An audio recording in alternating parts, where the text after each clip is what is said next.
Boa noite, irmãos. A paz do Senhor. Tudo bem com os irmãos?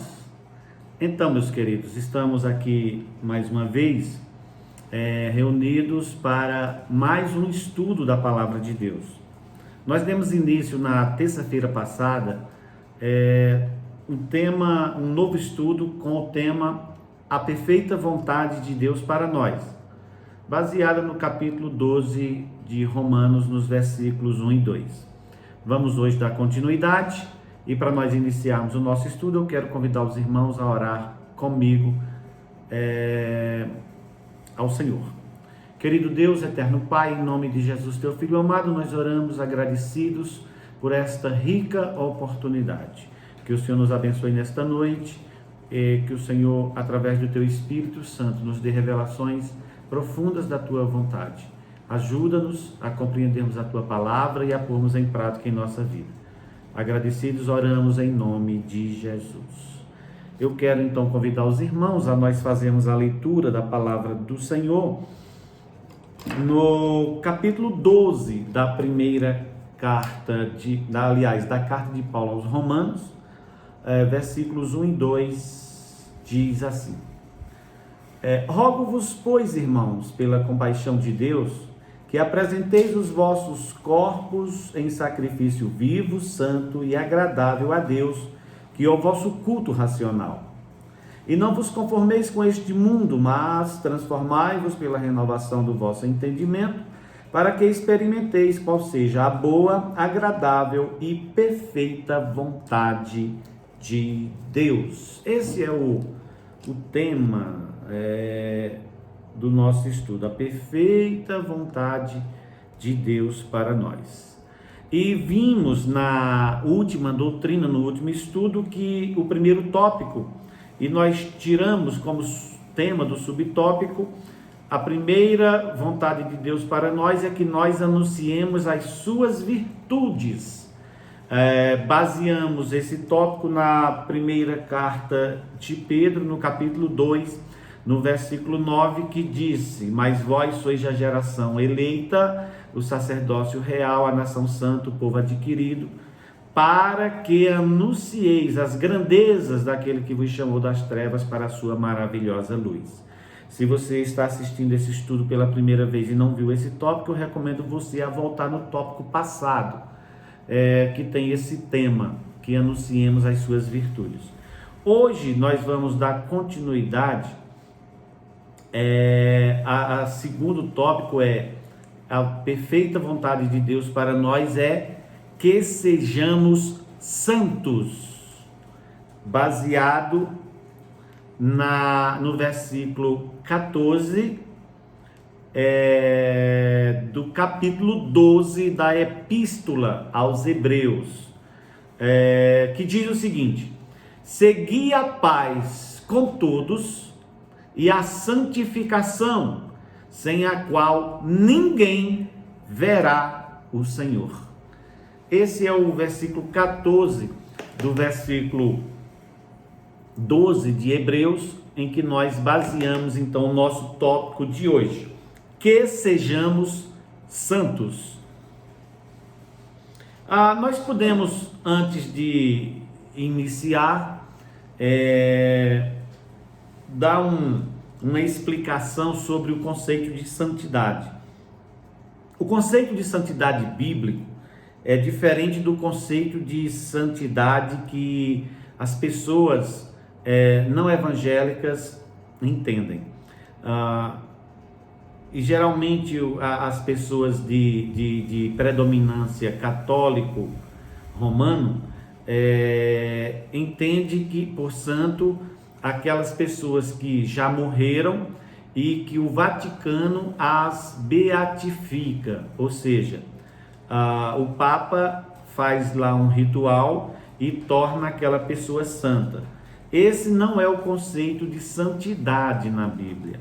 O conceito de santidade bíblico é algo real, algo presente para mim, para você, para todas as pessoas que confessam ou professam a fé em Cristo Jesus, ou a fé evangélica, a fé nos evangelhos, a fé nas cartas dos apóstolos. Então, o conceito bíblico de santidade é um conceito de separação. Quando nós falamos de santidade, nós estamos falando de separação e também precisamos entender essa separação. Essa separação aqui é a separação das práticas pecaminosas, é a separação do modo de vida que as pessoas vivem, que afrontam a palavra de Deus. Você está entendendo? Então, santidade significa separar-se. Por exemplo, o apóstolo Paulo, escrevendo aos Efésios, diz: aquele que mentia, não minta mais. Quando alguém opta em não mentir mais, essa pessoa está se santificando da mentira. Você entende? Ela está se separando da mentira. Aquele que bebia não bebe mais, ele está se separando, ou seja, ele está se santificando da bebida. Aquele que vivia uma vida de adultérios e ele não adultera mais, ele não prostitui mais, ele está se santificando dessa prática. Isso é o conceito de santidade bíblico, o conceito de santidade evangélico. Não aquele conceito de santidade de que alguém beatifica alguém após a morte. Não é nada disso. Então, vamos falar sobre santidade. Santidade é uma exigência do Senhor. Pedro, escrevendo na sua carta, ele fala: assim como é santo aquele que vos chamou, sede vós também santo em toda a vossa maneira de viver. Então, santidade é uma doutrina bíblica e nós precisamos. A santidade, ela é um tema atualíssimo. Enquanto a igreja do Senhor estiver aqui na terra, a santidade é necessária. Ninguém verá o Senhor. Olha a rigidez ou a seriedade desse versículo 14 do capítulo 12 de Hebreus que nós lemos. Segui a paz com todos e a santificação, sem a qual ninguém verá o Senhor. Você entende a necessidade de ser santo? Você entende a necessidade de se manter santo? Então, vamos falar sobre isso hoje nesse tópico. Então, muito bem. Paulo, escrevendo aos Tessalonicenses, Paulo escreveu 2 cartas à igreja de Tessalônica. E na primeira carta, no capítulo 5 e no versículo 23, abra sua Bíblia, nós já vamos para a primeira leitura aqui, para nós entendermos o conceito de santidade e em que nós devemos ser santos. Vamos lá? Primeira aos Tessalonicenses, capítulo 5, versículo 23. Paulo diz: e o mesmo Deus de paz vos santifique em tudo, e todo o vosso espírito, alma e corpo sejam plenamente conservados irrepreensíveis para a vinda de nosso Senhor Jesus Cristo. Ora, Paulo está dizendo aqui que a santificação ela tem que ser total. Você já ouviu alguém dizer que Deus só quer o coração? Eu acredito que todos nós já ouvimos alguém falar essa frase. Deus só quer o coração. Ou seja, geralmente as pessoas que dizem isso é alguém que está tentando justificar uma prática errada que ele faz, não é verdade? Mas veja que aqui o apóstolo Paulo, ele desmistifica isso. Ele derruba por terra esse argumento. Ele diz aqui, olha, e o Deus de paz vos santifique em tudo, e todo o vosso espírito, alma e corpo. Nós sabemos que o homem é um ser tricótome. Tricotomia significa dizer que o homem é formado por espírito, alma e corpo. Assim como o nosso Deus, ele é trino, 3 pessoas distintas que formam um Deus triuno. Ele criou o homem, e criando o homem à sua imagem e semelhança, ele dotou o homem de espírito, de alma e de corpo. O corpo é isso que nós podemos ver, somos nós fisicamente em essência. A alma é a sede das emoções, é o nosso sentir, é o amar, é o odiar, é o gostar, o aborrecer, são as sensações, os sentimentos, isso faz parte da alma. E o espírito é aquilo que liga o homem a Deus, é o espírito que volta para Deus. Salomão, escrevendo o livro de Eclesiastes, ele diz: e o pó voltará à terra que o deu, e o espírito vai a Deus e o pó volta à terra como era. Então, nós precisamos saber que o pó voltará à terra, mas o espírito voltará a Deus. O espírito é algo que não morre nunca. O corpo morre, a alma morre junto com o corpo, porque, como disse Jó e Eclesiastes também fala sobre isso, que na sepultura não há mais lugar para o amor, não há mais lugar para o ódio, ou seja, os sentimentos eles morrem junto com o corpo. Quando o meu corpo morrer, tudo referente a ele morre junto. Eu não vou lembrar mais de quem eu amei, de quem eu aborreci, isso morre junto. As ações que eu projetei, o que eu fiz ou o que eu deixei de fazer, tudo morre comigo. Os sonhos, os projetos, morre tudo junto. Mas nós somos dotados de um espírito, e esse espírito volta a Deus que o deu. E é importante lembrar que não é só o evangélico que tem espírito, não é só o evangélico que precisa cuidar da sua alma. Às vezes a gente mistura as palavras alma e espírito, isso também está assim intrínseco na Bíblia, de forma que às vezes as palavras se misturam, alma e espírito, mas dá bem para a gente diferenciá-las. Mas nós, não é só o crente, aquele que crê, que vai viver uma eternidade. Todo homem vai viver uma eternidade. Nós somos eternos, o nosso espírito é eterno, ele não morre. O nosso corpo vai se decompor, vai voltar à terra como era, porque ele é feito de terra, ele é composto da terra. Mas o espírito, aquele sopro de vida que Deus deu lá no Éden, em Adão, passou para todos os viventes. Então, esse espírito vai voltar para Deus, quer você esteja preparado ou não. Então, cabe a você buscar ao Senhor enquanto se pode achar. Muito bem, vamos falar aqui acerca da santidade no espírito, na alma e no corpo. Vamos então ao nosso primeiro aqui, santidade no espírito. Ora, quando se fala santidade no espírito, o espírito precisa santificar-se? O espírito precisa separar-se de alguma coisa? Sim.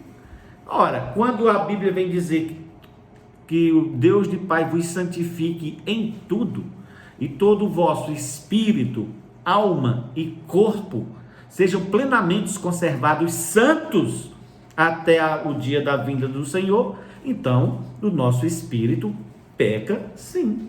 Quais são os pecados do espírito? Vamos assim dizer. São os pecados que envolvem a área ou a esfera espiritual. Por exemplo, idolatrias. Eu não idolatro com o meu corpo.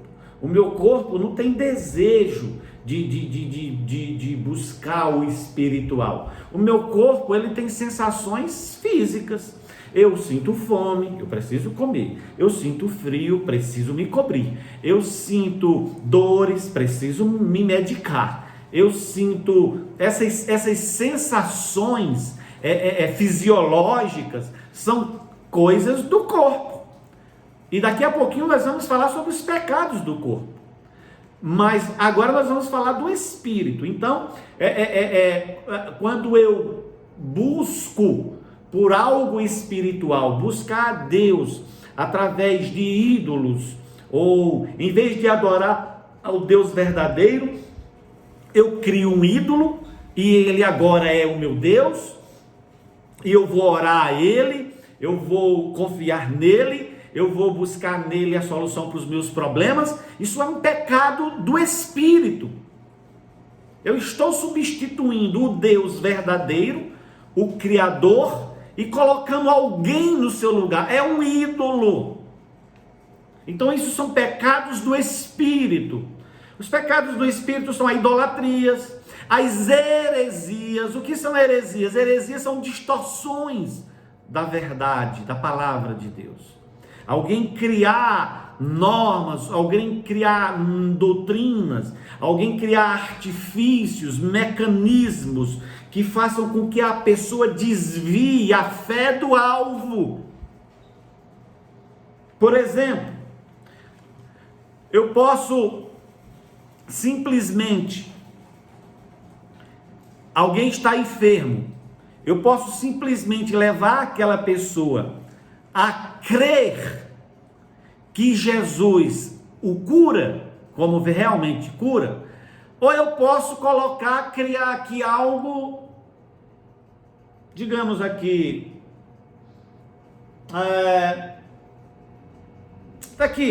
digamos que essa canetinha aqui seja, leva essa caneta eu orei, ungi, essa caneta aqui está cheia de poder. Se você levar essa caneta ungida e você tiver com febre, você faz igual o termômetro, coloca debaixo do braço se você acreditar e você vai ficar curado. Olha, isso é uma heresia. Eu estou desviando a fé do enfermo, do verdadeiro Deus que cura, e colocando em algo, em um objeto, que isso aqui só serve para escrever.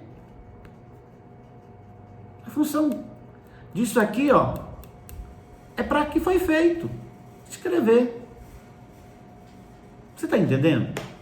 Então, idolatrias, heresias, cultos a entidades, culto a seres espirituais, culto às coisas criadas, sabe? Tem gente que adora o sol, adora a lua, as estrelas, os astros.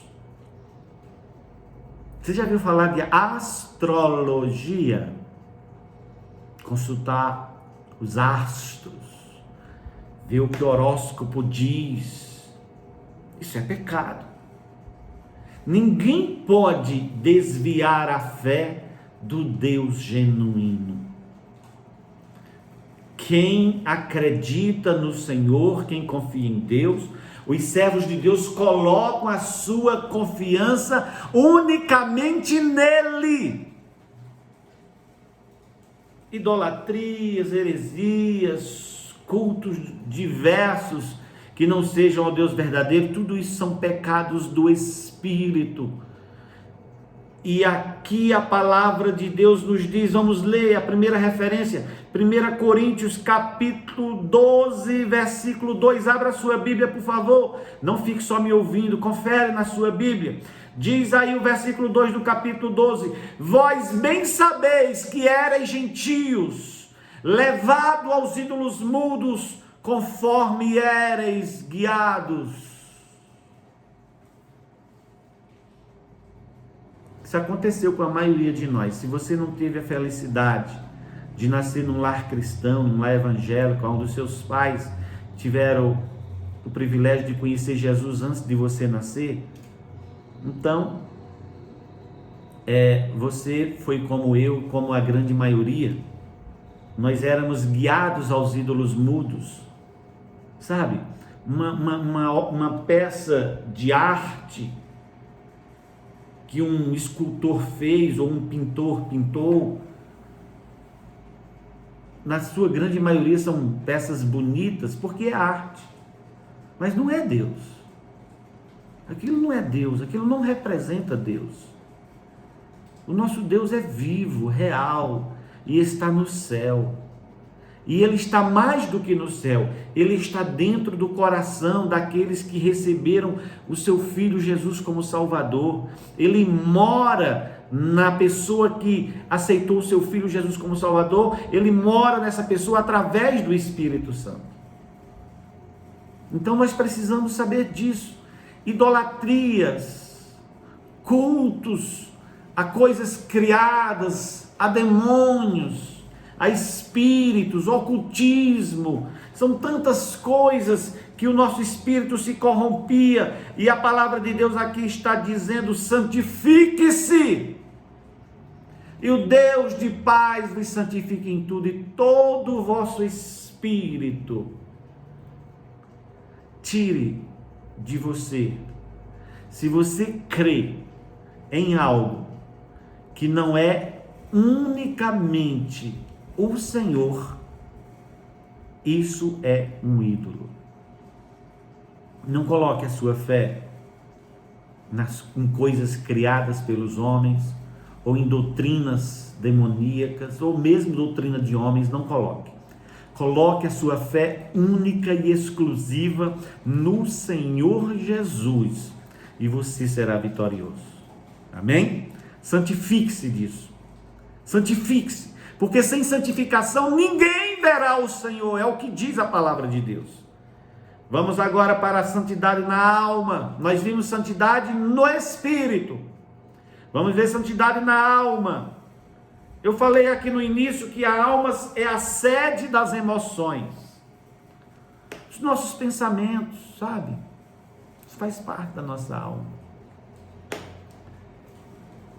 Abra sua Bíblia na segunda carta de Paulo aos Coríntios. Abre. Segunda carta de Paulo aos Coríntios, no capítulo 10 e no versículo de número 5. Nós estamos falando agora da santidade na alma. A alma é a sede das emoções. Você precisa ter cura nas suas emoções. Como existem pessoas emocionalmente enfermas? Como existe? E as suas emoções, os seus pensamentos, você precisa levá-los para Cristo. Vamos ler a referência? 2 Coríntios capítulo 10, versículo 5, a palavra nos diz assim: destruindo os conselhos e toda altivez que se levanta contra o conhecimento de Deus, e levando cativo todo o entendimento à obediência de Cristo. Olha como é lindo essa expressão, esse mandamento do apóstolo São Paulo para a igreja de Corinto, que serve para mim e para você hoje. Olha, destruindo os conselhos. Destruindo os conselhos. Aquilo que você tem por conceito. As pessoas usam muito a palavra pré-conceito. Pré-conceito significa formar uma opinião antes de conhecer. Pré-conceito. Então, Paulo está nos dizendo que nós devemos destruir todos os conselhos que nos afastam do cerne da palavra de Deus, aquilo que é contrário aos ensinamentos cristãos, aquilo que não tem respaldo bíblico, destruindo todos os conselhos e toda altivez que se levanta contra o conhecimento de Deus. Hoje em dia, qualquer pessoa que quer se mostrar um intelectual, é só abrir a boca e falar mal contra Deus, falar mal contra a Bíblia, falar mal contra os ensinamentos cristãos. É um bocado de doutores por aí. Todo mundo abre a boca e fala baboseiras, tolices. Sabe, o que essas pessoas falam não pode influenciar você que conhece a Deus. Destrói tudo isso, destrói todos os conselhos, destrói essa altivez. Sabe, alguém altivo é alguém grande, que não se deixa mais aconselhar pela palavra, que não ouve mais a instrução. Alguém altivo é alguém de nariz empinado. Eu já sei, eu sei mais. Destrói isso, todos os conceitos que você formou. Paulo podia dizer isso aqui, sabe por quê? Porque Paulo foi um homem culto, ele foi instruído na doutrina dos homens, ele foi instruído nos conceitos do judaísmo, ele aprendeu com um dos maiores líderes de Israel na época, Gamaliel, um homem que fazia parte do Sinédrio, um homem totalmente respeitável. Paulo aprendeu com ele, mas quando Paulo conheceu a Cristo, Paulo disse: eu considero tudo que eu sei, tudo que eu aprendi, eu considero agora como esterco. Como esterco. Destrói os conselhos, a altivez que se levanta contra o conhecimento de Deus. Leva cativo é levar preso. Pega o teu entendimento e leva ele cativo, preso a Jesus. Não quero saber o que diz essa filosofia de vida, eu não quero saber o que diz esse conceito humano, eu não quero saber o que diz esse dogma religioso, eu quero saber o que diz a palavra de Deus. Eu quero saber o que diz o Cristo que eu vivo, o Cristo que eu sirvo, o Cristo que vive em mim. Leva cativo o teu entendimento. A quê? A obediência de Cristo. Destruindo os conselhos e toda altivez que se levanta contra o conhecimento de Deus, e levando cativo todo o entendimento à obediência de Cristo. Sabe, as nossas sensações, as nossas emoções, elas precisam ser trabalhadas pela palavra de Deus. Você precisa aprender a amar como a palavra ensina a amar. Você precisa aprender a perdoar como a palavra ensina a perdoar. Não importa qual o conceito que você tem, qual o entendimento que você tem. Quem perdoa é Deus. Não. Deus tem a parte no perdão dele, sim. Mas você tem o poder de perdoar aquele que te feriu, que te agrediu, que te machucou. Isso é função sua, não é de Deus. O homem tem uma dívida para com Deus, mas tem uma dívida uns para com os outros. Antes da comunhão vertical, existe a comunhão horizontal. Aliás, não pode nem existir comunhão vertical, ou seja, comunhão para Deus, comunhão para o céu, se não existe comunhão aqui entre os irmãos. João, escrevendo a sua carta, disse: como pode alguém dizer que ama a Deus, comunhão vertical, se não ama seu irmão, que não vê? Não, isso é mentira. Então, nós precisamos trabalhar as nossas emoções, nós temos que sará-las, nós temos que curá-las. E como é que nós fazemos isso? Como é que as nossas emoções, como é que os nossos pensamentos podem ser levados cativos a Cristo? Ora, você dedicando-se totalmente e integralmente à palavra de Deus, meditando nela, assim como a própria palavra diz, meditando na palavra de dia, de noite, andando pelo caminho, levantando-se, deitando-se, assim, simples. Deixa a palavra de Deus povoar sua mente, Deixa a palavra de Deus povoar o seu coração. É isso que vai mudar. Do que você se alimenta, do que você coloca para dentro de si, é isso que vai reger sua vida. Não é diferente tanto no espírito como na alma, e nem é diferente no corpo. Aquilo que mais você alimenta é o que mais você vai ter. Se você pensa em coisas ruins ou coisas pecaminosas e você passa o tempo todo se deleitando, meditando, pensando nisso, claro que é isso que vai dominar a sua vida. Mas se você meditar, se você parar, pensar, leia a Bíblia, leia a palavra do Senhor para você meditar naquilo que você leu. Ouça hinos espirituais que elevam a tua alma e você vai passar mais tempo meditando na palavra. Se você quiser se aproximar de Deus, Ele se deixa achar. Ele se deixa. Mas você precisa buscar isso. E se você buscar, com certeza, você vai encontrar. Então,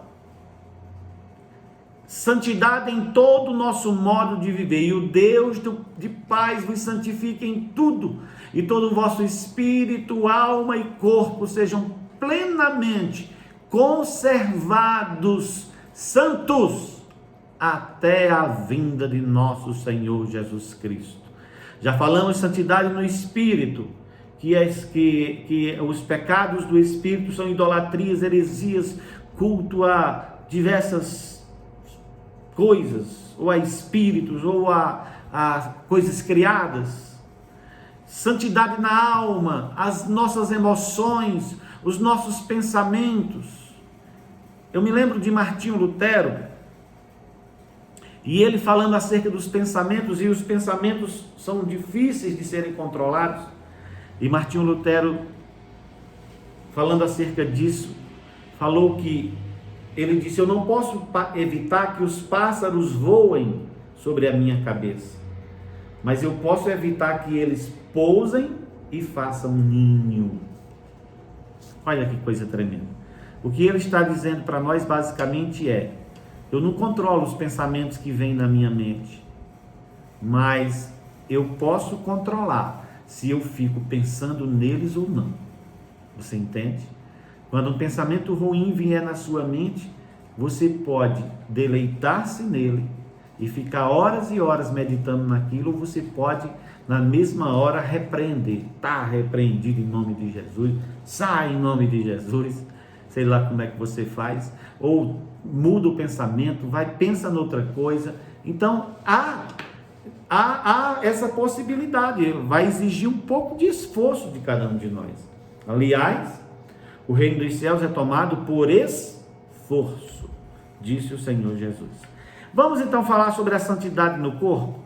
Olha, os pecados do corpo, nós poderíamos passar muito tempo aqui enumerando eles, porque são tantos, e é uma prática muito comum, tanto nossa, quando a gente não conhecia o Senhor e a gente levava aí a nossa vida de forma desregrada, nós não tínhamos a palavra de Deus como um parâmetro, então é comum viver esse tipo de vida.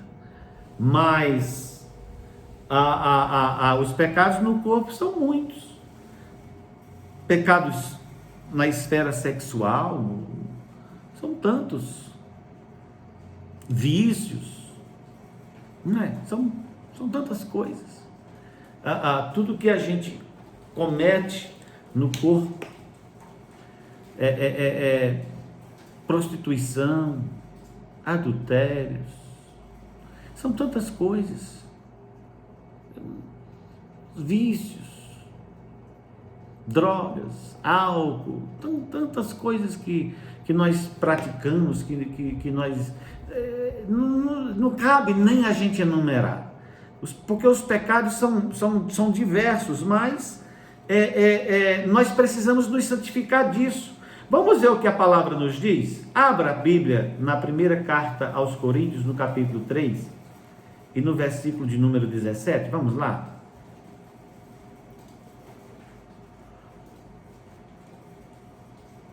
1 Coríntios capítulo 3 e versículo 17.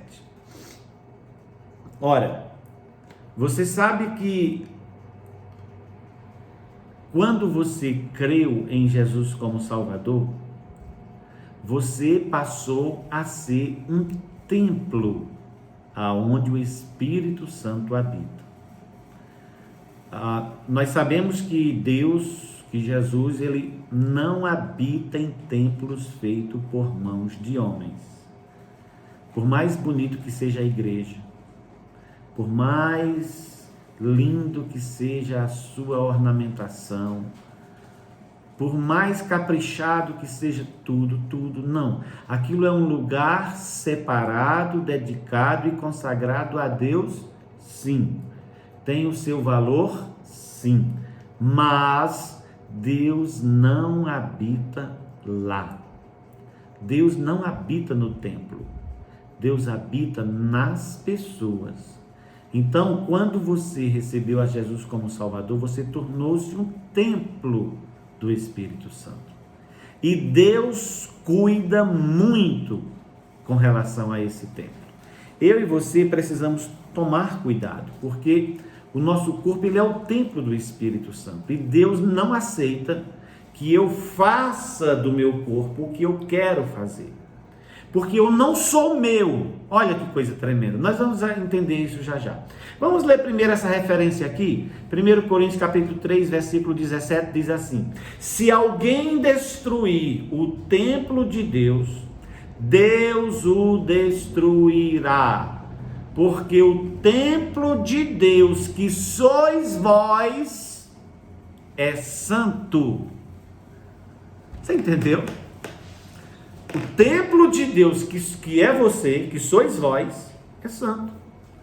É eu, o meu corpo é templo do Espírito Santo. É templo de Deus. Deus precisa de mim para habitar nesse mundo, corporalmente. Claro, quando Jesus veio, ele, sendo Deus, deixou a sua glória, deixou de estar junto do Pai, do Espírito Santo, desceu, humanizou-se, e a Bíblia diz, o verbo se fez carne. O verbo significa aquela palavra que no princípio de tudo foi criando todas as coisas. Haja luz e houve luz. Haja separação entre mar e terra, apareça a porção seca, e chamou a porção seca de terra, ou de mar, e Deus foi criando, haja isso, haja aquilo, produz a terra. Essa palavra criadora é o Senhor Jesus. E ele um dia disse assim, eu vou descer, vou entrar no ventre de uma mulher, vou me tornar como uma das minhas criaturas, vou viver uma vida santa, justa, piedosamente, e depois vou me entregar em sacrifício para salvar o homem que eu criei. Olha que coisa tremenda. Depois que ele fez tudo isso, foi para o céu, o seu Espírito Santo foi mandado, e nós estamos agora no ministério do Espírito Santo, e esse Espírito Santo habita dentro do coração de cada pessoa que recebeu esse plano de salvação através de Jesus Cristo, foi perdoado por ele, lavado com o sangue dele, o Espírito Santo veio e entrou. Então nós somos esse templo, é em nós que Deus habita, e esse templo é santo. Eu e você precisamos ser santos, precisamos de santidade, porque senão Deus não habita em nós. Deus não habita em templo imundo. Você é o templo do Espírito Santo. Olha, se alguém destruir o templo de Deus, entenda, o templo não é a igreja lá, o templo físico, feito de tijolos e massa, não. Entenda, se alguém destruir o templo de Deus, Deus o destruirá. Porque o templo de Deus, que sois vós, é santo. Ou seja, eu sou o templo. Eu não posso destruir meu corpo. Eu não posso viver uma vida de pecados. Eu não posso jogar drogas no meu corpo.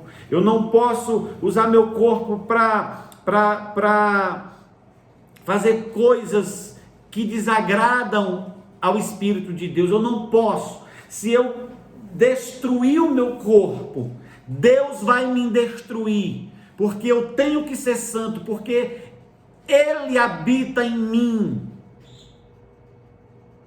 E eu falei ainda agora que nós não somos de nós mesmos. Vamos ler essa referência? Eu não estou usando uma palavra minha, eu estou simplesmente repetindo a palavra que a Bíblia nos diz. Abra 1 Coríntios capítulo 6, vai um pouquinho mais para frente de onde você estava. Nós estávamos no capítulo 3, 17, vai mais para frente. Passa aí 2 ou 3 folhas da Bíblia e chega no capítulo 6. Lê comigo o versículo 19 e o versículo 20. Abriu? Olha o que diz. Ou não sabeis, que o vosso corpo é o templo do Espírito Santo, que habita em vós, proveniente de Deus, e que não sois de vós mesmos? Porque foste comprado por bom preço.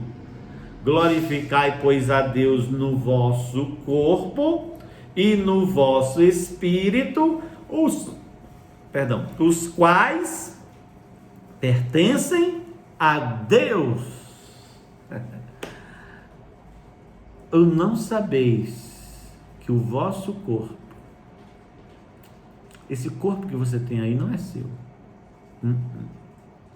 Aliás, nada que você tem é seu. Sabia disso? O Senhor te deu para que você administre, para que você viva. Nós somos apenas mordomos das misericórdias de Deus, das dádivas de Deus. Nem a nossa vida é nossa. Nenhum de nós sabe dizer quanto tempo durará a nossa vida. A gente pode fazer planos, mas a nossa vida pode terminar, sim, a qualquer momento. Até o fôlego da vida está nas mãos e no controle de Deus. Eu e você não somos donos de nada. Então entenda, esse corpo que você tem, você não pode fazer dele o que você quiser. Sempre que você for fazer algo com o seu corpo, você tem que perguntar para o dono dele. E quem é o dono dele? Ou não sabeis que o vosso corpo é o templo do Espírito Santo que habita em vós, proveniente de Deus, e que não sois de vós mesmos, pois foste comprado por bom preço. Glorificai, pois, a Deus no vosso corpo e no vosso espírito, os quais pertencem a Deus. Nós não somos de nós mesmos. Deus pagou um alto preço por você. Pagou um alto preço por mim. Graças a Deus por isso. Encerrando o nosso estudo,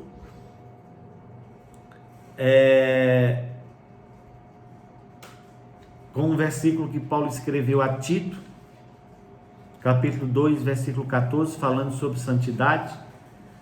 Ele disse, falando sobre o próprio Jesus, que se deu a si mesmo por nós para nos redimir, ou para nos remir de toda iniquidade, e purificar, olha essa palavra aqui, purificar, tornar puro, tornar santo, para si, um povo todo seu, zeloso e de boas obras. Se você faz parte desse povo, se pela fé você entrou na família de Deus, entenda, você é templo do Espírito Santo. Eu e você precisamos ser santo.